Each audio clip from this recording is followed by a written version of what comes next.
항상 이맘때가 되면 많은 분들이 분주합니다.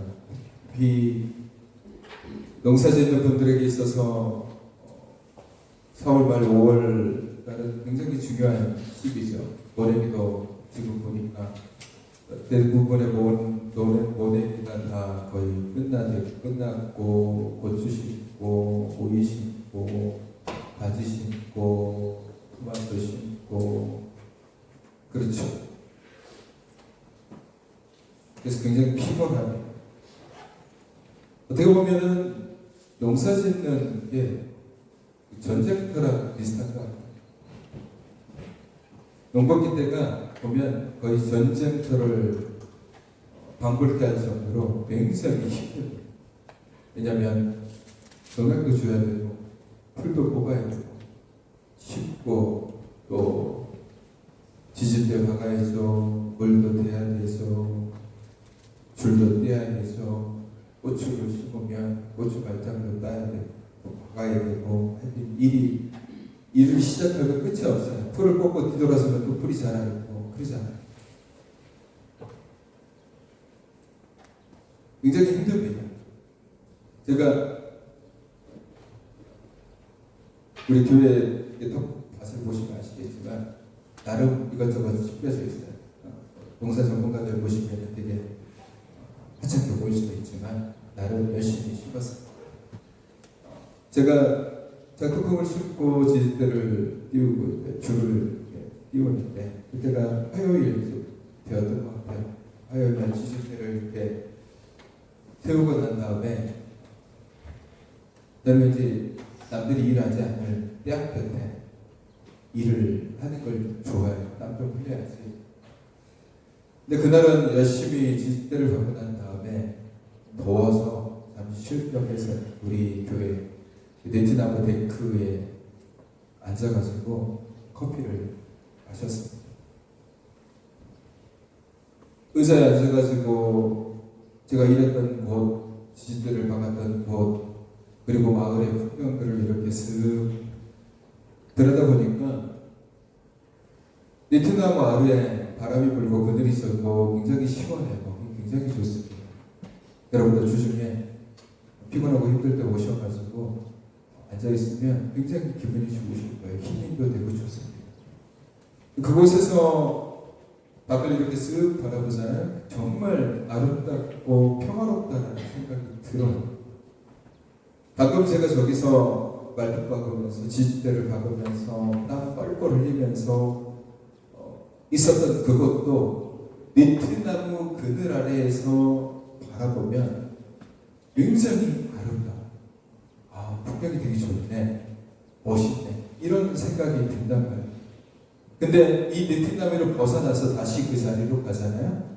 그러면 또 심고 지지대 세우고 물 주고 줄 띄우고 또 전쟁을 치러야 돼요. 같은 장소인데 어디에 있느냐, 그리고 어떻게 바라보느냐에 따라서 다릅니다. 니트나무 아래에서 그 데크에서 바라보는 풍경은 정말 평화롭고 아름답기 그지없는데 그곳에 내가 서 있으면 그곳은 전쟁터가 돼요. 풀 뽑아야 되지, 멀리 가지고 심어야 되지, 줄을 떼야 되지. 여러분, 우리가 최근에 이란에서 전쟁이 벌어졌어요. 그 전쟁의 소식을 여러분이 어떻게 알고 있습니까? TV를 통해서 알잖아요. 영상을 통해서, 유튜브를 본다든지 혹은 TV를 통해서 전쟁이 이렇게 벌어졌구나, 미사일이 떨어지고 그런 사람들이 찍어놓은 영상들을 보면서 야, 전쟁이 이런 거구나 라고 우리가 흥미롭게 바라봅니다. 어떤 때는 안타깝게 바라보기도 하죠. 근데 만약에 여러분이 그 자리에 서 있었다면 과연 우리는 어떨까요? 우리는 그런 영상을 바라보면서 음식을 먹다가도 바라보기도 하고 또 다리를 꼬면서 커피를 마시면서 음료를 마시면서 쉬면서 그 영상을 보면서 전쟁이 이런 거구나 라는 것을 바라보지만 막상 여러분이 그 전쟁의 그 자리, 폭탄이 떨어지고 미사일이 떨어지고 싸움이 일어나는 그 자리에 여러분이 딱 서 있으면 여러분이 똑같이 커피를 마시면서 다리를 꼬면서 음식을 먹으면서 그렇게 그 자리에 가 있을까요? 그렇게 바라볼 수 있을까요? 과연 남의 일처럼? 오늘은 제가 그 베트남 아래에서 제가 풍경을 바라보면서 문득 그런 생각을 해봤어요. 내가 지금 여기 서 있는, 앉아서 이렇게 바라보는 것과 내가 가서 거기서 움직이는 것과의 차이가 뭘까? 그러면서 오늘 우리가 읽었던 이 말씀을 통해서 제가 경험했던 은혜를 이 시간에 함께 나눠보고자 합니다. 먼저 말씀을 나누기 전에 여러분이 한 가지 아셔야 되는 것은 저도 부족한 자이고 저도 말씀을 다 지키며 살아가지 못하는 사람. 목회자라고 해서 목회자가 100% 자기가 전하는 말씀을 다 지키면서 살아가지는 않아요. 왜냐, 목회자가 완벽한 존재는 아니기 때문에. 어떻게 보면 오히려 더 많이 부족할 수도 있고 연약할 수도 있습니다. 그렇기 때문에 여러분이 말씀을 들을 때 사람을 보기보다는 말씀의 능력을 믿으시고 말씀을 통해서 은혜를 누리셔야 돼요. 사람을 보려고 하지 마시고 사람을 보면서 판단하지 마시고 말씀 그 자체에서 오늘 내게 주시는 것들을 누리는 게 굉장히 중요합니다. 당신도 못하는데 왜 나한테 이렇게 하라고 해? 라고 하는 마음으로 들으면 어떤 말씀도 은혜가 되지 않아요. 그냥 말씀 그 자체를 받아들이시면 돼요. 자, 믿음이라는 것은, 우리가 믿음의 삶을 살아가는 것은 두 가지입니다. 당사자이거나 아니면 부모입니다.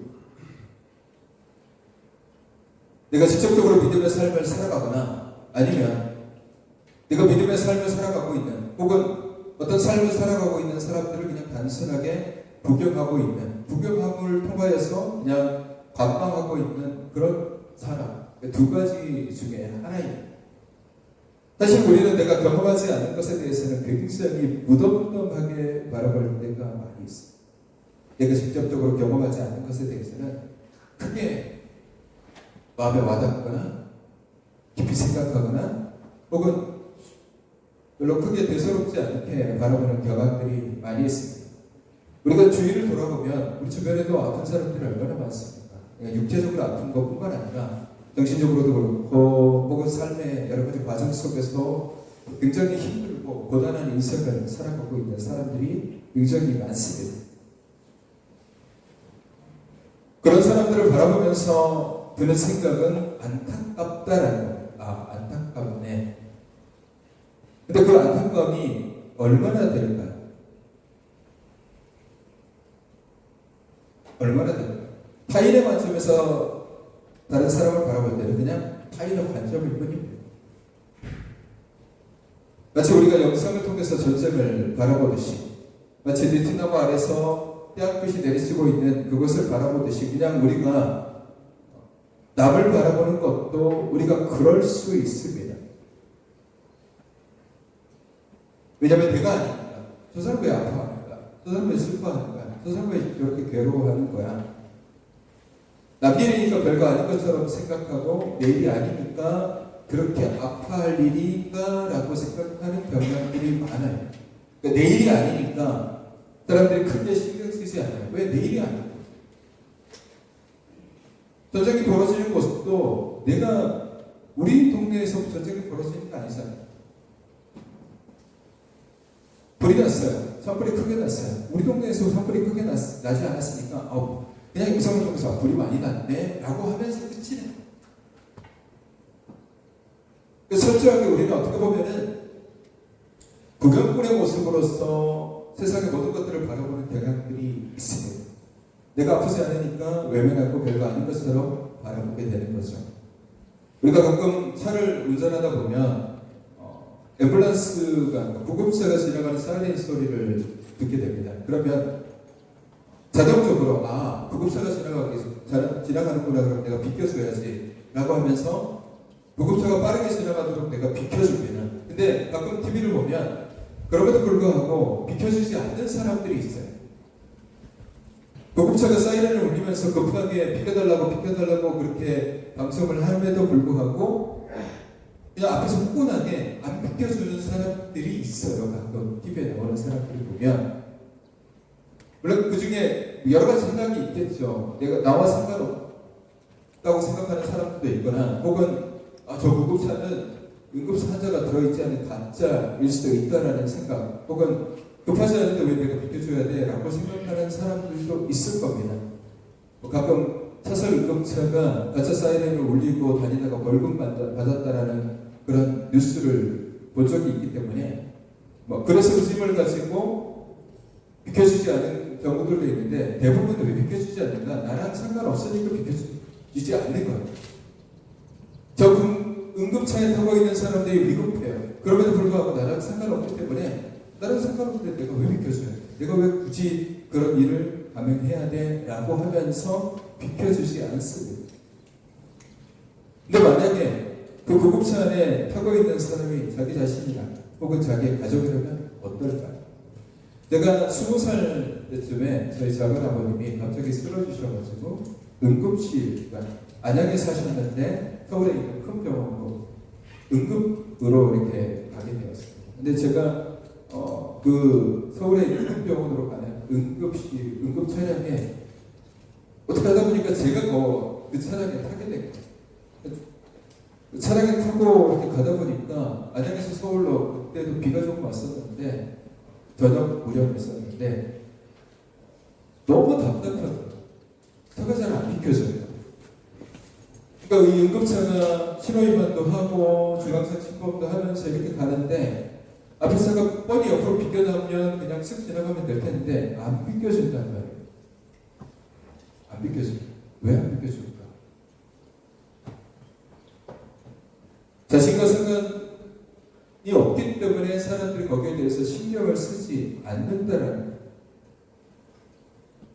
어쩌면 우리가 이런 이야기들을 할 때 그 사람은 정말 나쁜 사람이야 라고 얘기를 할 수 있는데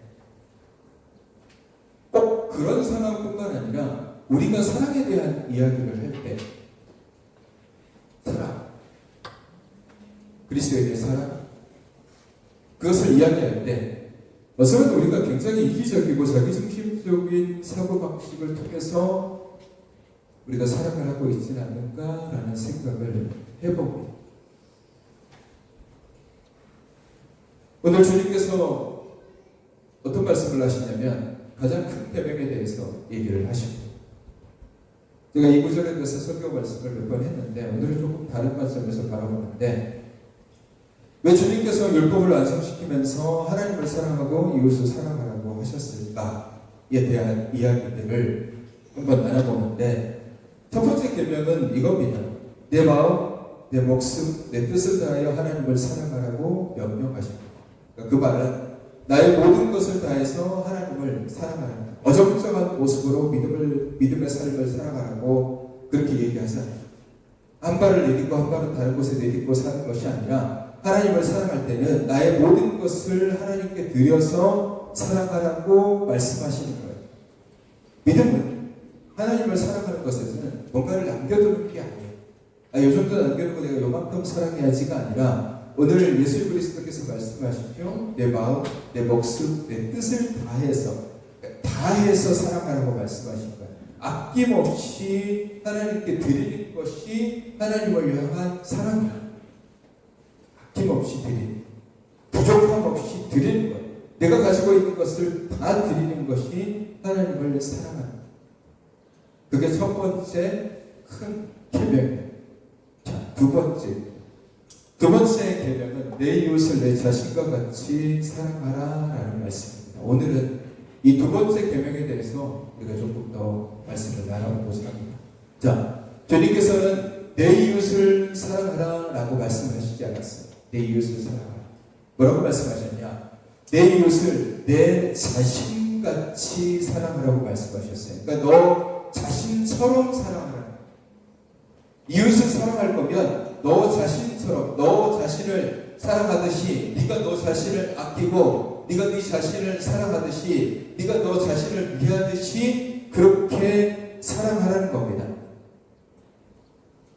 베트나무 그 아래 평화로운 공간, 바람이 불고 시원한 바람이 불고 그곳에서 그냥 밖을 바라보면서 저곳은 아름답네, 저곳은 좋네 하면서 그런 마음으로 사랑하라고 우리에게 말씀하시지 않는 거예요. 어떻게 사랑하냐? 그 전쟁터 그곳, 땀 흘리는 곳, 때 한 푼씩 내리찌는 곳, 수고해야 되는 그 곳에서, 그 같은 곳에서 같이 땀을 흘리고 같이 풀을 뽑으며 물을 주고 줄을 띄우고 지렛대를 세우면서 살아가라고 말씀하십니다. 구경꾼의 모습으로 타인을 바라보지 말라는 구경꾼의 모습. 이웃을 나 자신과 동일하게 바라보라고 오늘 말씀하고 있습니다. 그러면 이웃의 아픔과 괴로움도 힘듦도 어려움도 모든 것이 다 공감이 되면서 그것이 진짜 사랑으로 되는 겁니다.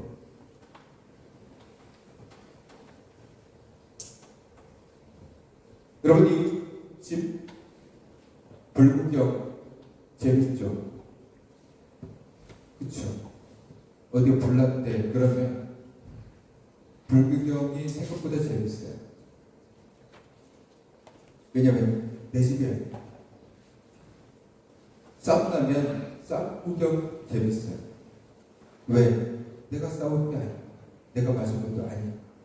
근데 내 집에 불이 나면 여러분이 재밌게 내 집 불났네 하면서 쳐다보면서 재밌게 그렇게 바라볼 수 있을까요?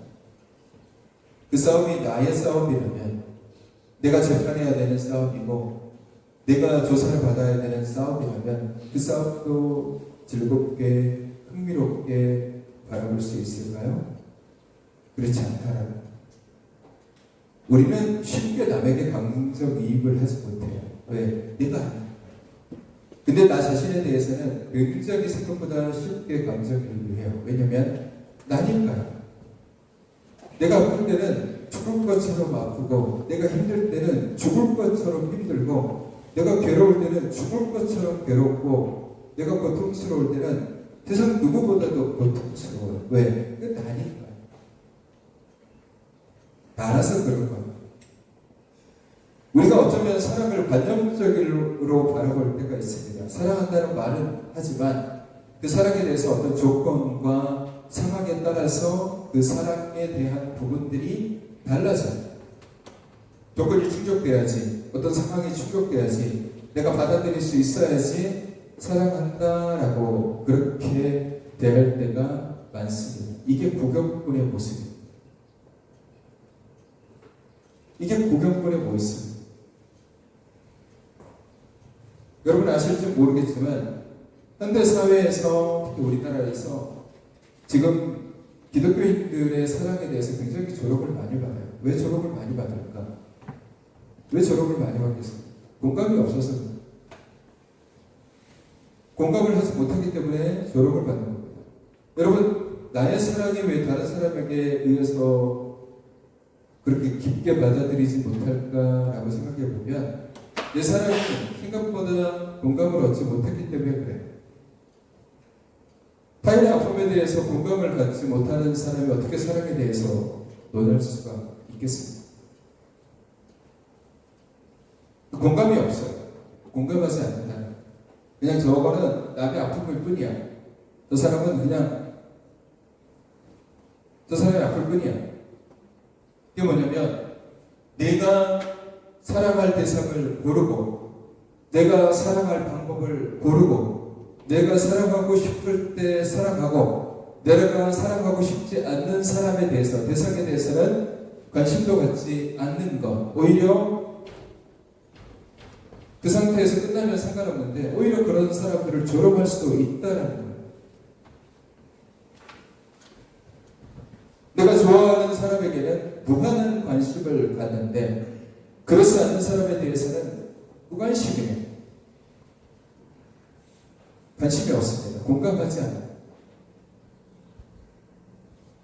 이것이 가장 큰 문제예요. 세상의 아픔이 얼마나 많습니까? 세상의 괴로움이 얼마나 많아요. 거기에 대해서 우리가 공감을 하지 못하기 때문에 우리의 사랑이, 기독교인의 사랑이 조롱을 받는, 우리는 지극히 공감을 해줘야 돼요. 남의 자녀가 아파하면, 남의 자녀의 불행한 상황을 바라봤을 때 거기에 대해서 공감하지 못하면 그건 사랑이 없는 거예요. 사랑이 없는 겁니다. 가끔씩 연약한 사람들이 시위를 하고 또 아픔을 겪은 그런 사건들이 우리나라도 굉장히 많잖아요. 여러 가지 국제적, 국가적인 그런 아픔들이 많잖아요. 우리가 그것을 바라볼 때 우리의 마음은 어떻습니까? 어떨 때는 조롱할 수도 있어요. 어떨 때는 그냥 그러려니 하고 넘어갈 수도 있어요. 놀다가 가다가 죽어. 놀다가 죽었는데 뭐 어때? 혹은 전장현 같은 장애인연합회에서 시위를 하는 그런 현장에 갔어요. 그런 것들을 보면서 왜 우리 불편하게 저기서 시위를 하고 있지? 꼭 저기서 해야 돼? 라고 하는 그런 시선들. 아픔을 겪고 있는 사람들을 바라보는 우리의 시선들을 자기 자신을 잘 돌아봐야 해요. 내가 과연 그들을 바라볼 때 사랑의 눈으로 바라보고 있는가? 왜냐하면 우리는 그들이 아니에요. 그들이 아니기 때문에 굉장히 객관적으로 사실을 바라볼 수 있다. 왜 내가 피곤하게, 왜 나의 앞을 가로막고 시위를 하고 있고, 왜 본인들이 놀다가 죽었는데 우리한테 이 슬픔을 강요해? 라고 얘기할 수 있어요. 근데 그게 아니다라는 거예요. 그게 아니에요.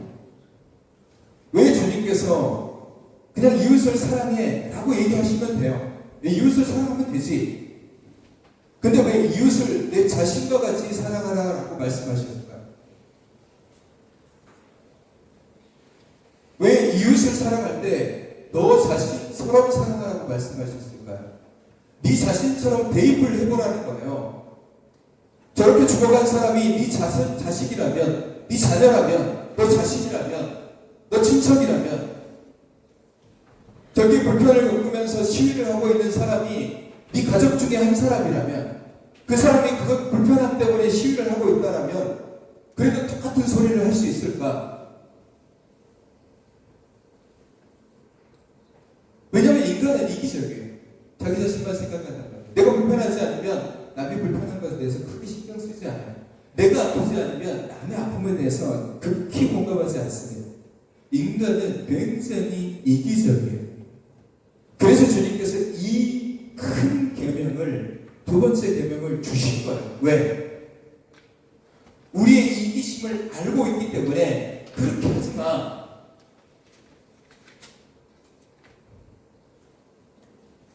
그들의 아픔에 공감하고, 그들의 슬픔에 공감하고, 그들의 괴로움에 공감하고, 내 자신의 잣대대로 사람들을 재단하면서 평가하지 말라는 것. 여러분, 왜 나 자신과 같이 사랑하라고 주님께서 말씀하셨을까요? 나를 사랑하는 것에는 대가가 없습니다. 여러분, 자기 자신 사랑하면서 대가를 찾는 사람이 있습니까? 사상도 필요 없잖아요. 내가 어떤 생각을 가지든 상관없이 나를 사랑하잖아요. 편견도 없어요. 그냥 사랑해요. 내가 어떤 모습을 하든지, 내가 머리가 길든 머리를 빡빡 깎든, 내가 뭐가 부족하든 상관없이 나 자신을 사랑하잖아요. 그냥 사랑하는 거예요. 그냥. 왜? 나니까. 여러분이 자기 자신을 사랑하는 것은 대가도 없고 사상도 없고 편견도 없고 아무것도 없어요. 그냥 사랑해요. 왜 예수님께서 이웃을 너 자신과 같이 사랑하라고 말씀하셨을까요? 그냥 그렇게 사랑하라는 거예요. 편견 없이 판단하지 말고 어떤 사상이든지 어떤 환경이든지 어떤 조건이든지 그런 거 상관하지 말고 사랑하라는 거예요. 우리가 조건 따지고 사상 따지고 생각 따지고 삶의 태도 따지고 모습 따지고 태도 따지면서 이런 사람 사랑하고 저런 사람은 사랑하지 말아야지. 우리가 그런 조건을 막 걸어요. 그렇게 하면 안 된다는 거예요. 하나님이 우리를 사랑하듯이 우리 또한 조건 없이 사랑하는 것이 당연해. 이건 당연하다. 어떤 사람은 그런 말을 합니다. 우리가 하나님을 믿었으니까 하나님 우리를 사랑하시는 거 아닌가? 라고. 근데 성경은 그렇게 기록하지 않았어요. 우리가 잘 아는 요한복음 3장 16절에 보시면 뭐라고 기록하냐면 하나님이 세상을 이처럼 사랑하사 독생자를 주셨으리라고 얘기해요. 하나님이 그러니까 독생자를 믿는 사람을 하나님께서 사랑하신 것이 아니라 세상을 사랑하셔서 독생자를 보내주신 거예요. 뭐가 문제예요? 세상을 사랑하시는 것이 먼저예요. 어떤 사람? 믿는 사람을, 착한 사람을, 선한 사람을 사랑하셔서 예수 그리스도를 보내주셨습니까? 아니에요. 조건 없이 보내주셨어요. 악인이라고 할지라도 예수님께서는 십자가를 통해서 구원을 해주신 조건이 없는 거예요. 하나님의 사랑은 조건이 없어요. 묻지도 따지도 않아요. 그냥 사랑해요. 그냥 사랑해요. 우리가 가장 부족한 게 뭐냐면요, 그냥 사랑하는 게 없어요. 그냥 따져요. 이것저것 따진단 말이에요. 편견이 많아요. 간섭이 많고 조건이 많아요.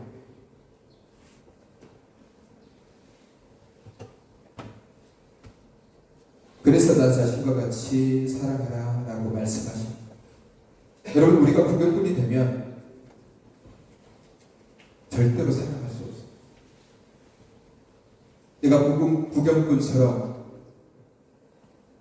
바람이 불고 그늘이 있고 시원한 곳에서 뼈아프에 있는 사람들을 바라보면서 저 사람 참 힘들겠네, 저 사람 다 참 덥겠네, 피곤하겠네 라고 하는 것에는 사랑이 없어요. 그럼 사랑을 어떻게 해요? 내가 그 자리를 박차고 나가서 그들이 있는 곳, 바람이 부는 곳, 평안한 곳을 박차고 나가서 같이 떼약볕에서 같이 땀을 흘리고 같이 고생하고 같이 수고하면서 같이 그곳에 있어야만 비로소 그 사람이 전달이 됩니다. 똑같은 겁니다. 똑같은 거. TV 앞에 앉아가지고 전적을 바라보는 것은 누구나 할 수 있어요. 그리고 그것을 안타까워하는 것은 누구나 할 수 있어요. 그렇다고 해서 그것을 사랑이라고 이야기하지 않아요. 그 사랑은 뭐냐? 그렇다고 해서 우리가 전쟁터로 나아갈 수 없잖아요. 그 아픔에 공감을 해줘야 돼요. 그 아픔에 공감을 해줘야 돼요. 저 사람의 슬픔, 저 사람의 괴로움. 우리 이웃도 많잖아요. 우리 이웃의 아픔을 겪고 있는 사람들이 많잖아요. 그런 사람들을 바라볼 때에 무덤덤하게 바라보지 마시라는, 어떤 조건을 가지고 바라보지 마시라는, 편견을 가지고 바라보지 마시라는. 그런 식으로 바라보기 시작하면 뭐가 사라지냐? 사랑이 사라져요. 그리스도인의 사랑이 굉장히 무미해지고 무감각해지고, 솔직히 말하면 그건 사랑이야. 왜 우리가 그리스도인의 사랑이 사람들에게 왜 잘 드러내지 못하느냐? 습관적인 봉사를 많이 해요. 교회가 봉사를 얼마나 많이 합니까? 우리 이 어르신들을 아플 때 옷을 던드리기도 하고 이것저것 보이지 않는 곳에서 봉사를 많이 한단 말이에요. 우리도 나름 변명하죠. 우리 교회가 얼마나 많이 봉사를 하고 얼마나 많은 섬기를 하고 그러는데, 근데 문제는 뭐냐면 그런 것은 하는데 정작 공감이 필요할 때 공감을 하지 않아요. 아픔이 있는 곳에 아픔을 같이 공유하지 않아요. 슬픔이 있는 곳에 슬픔을 같이 공유하지 않아요. 괴로워하고 있는 사람들을 대해서 그 괴로움을 같이 공유하지 않는다는, 그것에 대해서는 굉장히 재단하고 판단하고 조건을 따지고 편향적으로 바라보게 된다는, 그러니까 사랑이 없다라고 그 소리를 듣고 있는 겁니다. 그리스도인에게는 편견이 없어야 돼요. 편견이 없습니다.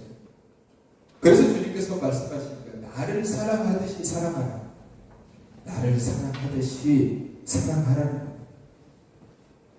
조건 없이 편견 없이 그런 생각을 두지 말고, 특별히 주님께서는 약한 자에 대한 사랑을 결코 저버리지 말라고 얘기해요. 약한 자.